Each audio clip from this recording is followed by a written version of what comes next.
In this video, we're going to talk with Tracy, who works for Highlifter here at Mud Nationals in Hill City, Minnesota.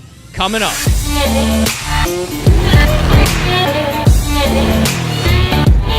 Say welcome to the channel. Thank you so much for watching. My name is Chris, and if you are just discovering this channel for the first time, it's Midwest ATV, where it's all about trails, gear, and ATV-related information. And today, we are out here at the Highlifter Quadna Mud Nationals in Hill City, Minnesota.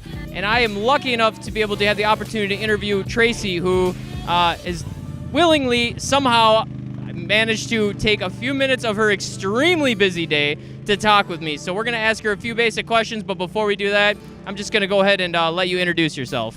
I'm Tracy Angie with Highlifter Products. I'm the event coordinator for Highlifter and Mud National events. Okay, so works for Highlifter, which leads me to the very first question. How did you end up with such an awesome job?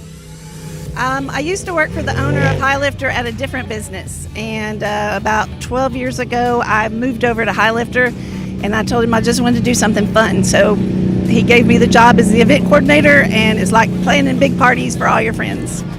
That's outstanding. It definitely seems like an awesome job, and not to take away that I'm sure right now you have so much going on or extremely stressed. I'm sure you work your butt off, but it definitely seems like an awesome job. And you definitely get to hang out in some amazing places, that's for sure. So now to the event itself, Quadna Mud Nationals. Now, let's just kind of start off with a little bit of the history of Mud Nationals. How did it come to be what it is today?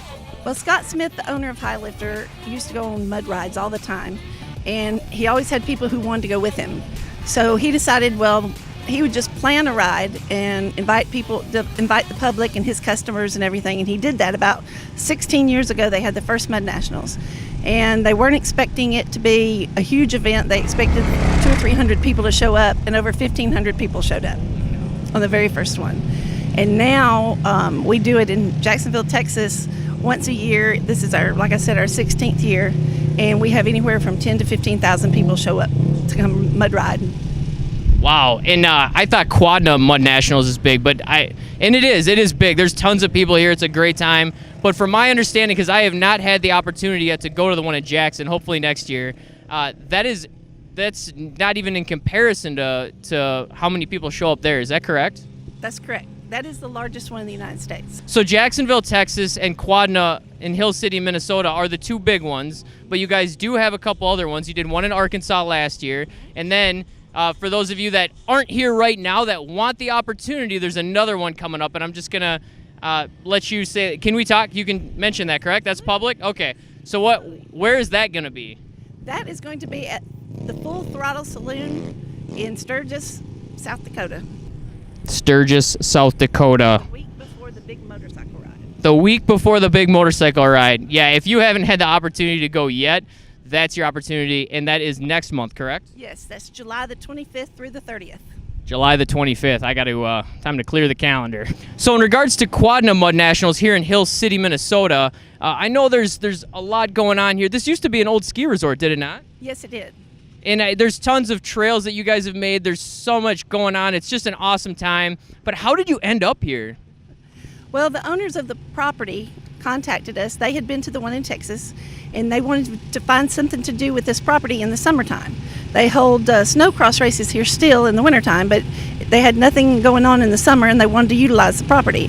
So they contacted us, and I flew in and looked at the property, and we agreed to give it a try, and that was 6 years ago. We've been coming, this is our 6th year. Wow, and you guys have definitely done amazing work, and thanks goes out to not only Highlifter, but the actual Quadna staff as well. They've all worked really well together to just create this amazing event, and there's so many awesome obstacles and different things going on here. And from previous years I've been here, I can definitely say you guys clearly, every year you're adding to it. I mean, it just seems to get better every year. Yeah, we try to change it up a little bit. We changed up the events. This year we moved the mud bog to the bowl where more people could see it. They can sit on the side of the mountain and watch it. We also changed up the obstacle course almost every year and add different obstacles. The poker run is a big deal. We had over 500 people ride the poker run yesterday. So we try to keep it interesting with games and giveaways and prizes and, of course, all the trails that you can ride.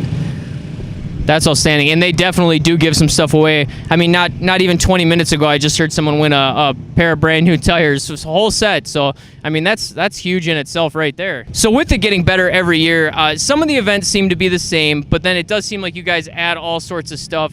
So I know it's going to change from year to year, but what kind of events overall can people expect from Quadna Mud Nationals? We try to plan events that everybody can enjoy, not just people who have the highly modified machines. We try to do it where the person who has just a standard stock machine can also enjoy things. So we have mud bogs, we have play pits, we have the poker run where anybody can do that. We have families that do that. We have big groups of people who do that. We have the vendors, of course. Those change out every year.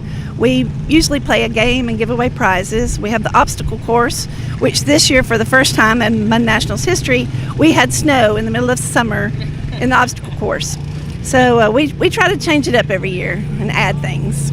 Okay, and that's outstanding. And I will add too onto that. Right before I came up here, someone was like, "Oh, I was gonna go, but I have a standard stock Polaris Sportsman, and I just don't think it'd probably fit in at such a crazy event." And I told him the same thing. I'm like, this place is geared for everybody. I mean, you can have a $40,000 modified beast or something that insane right there, or you could just have a standard stock machine, and there is no way you could be bored no matter what you're riding around. I mean, I've even seen basic three-wheelers from the 80s that have had nothing done to them other than the fact that they just make sure they keep running. So definitely something here for everybody. All right, so I got one last question for you, but before I get that, we're gonna do what's called the lightning round. So I'm gonna ask you 3 super quick questions, and you gotta give me the first answer that comes to your head. Okay. Ready? Question number 1, what's your favorite ATV? Polaris Razor 1000, Highlifter edition, of course. Of course, the Highlifter edition, I mean, you know. Question number 2, what's the favorite trail you've ever ridden anywhere in the United States or Canada? That would be in Mud Creek Off-Road Park in Jacksonville, Texas. Ah, see, that's good. That's nice. I like it. Question number 3, what's your favorite event here at Highlifter Mud Nationals? My favorite event? That would be the obstacle course.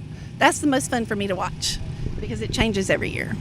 Okay, yeah, and it does, and that's definitely a great event here as well. So, and that for this year it was on Friday. I don't know if it'll be that way all the time, but if you do decide to check it out, I highly recommend it. I'm no sponsorship, not getting paid by Highlifter or anybody else. I highly recommend you come up here for at least Friday and Saturday. If you can do Thursday through Sunday, even better, but definitely Friday and Saturday is where it's at. So, all right, last question I got for you. Can you give us any hints on anything we might see from Highlifter in the future in some of your events?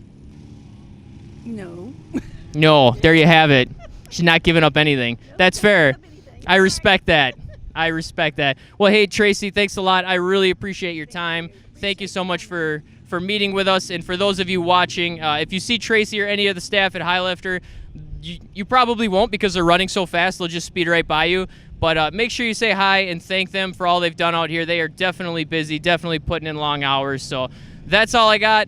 Thanks for watching. Subscribe if you haven't already, and I hope to see you on the trail. Tracy, who's just been... I already forgot what was the question? Oh yeah, the history. See, we'll get there. Might take a little longer.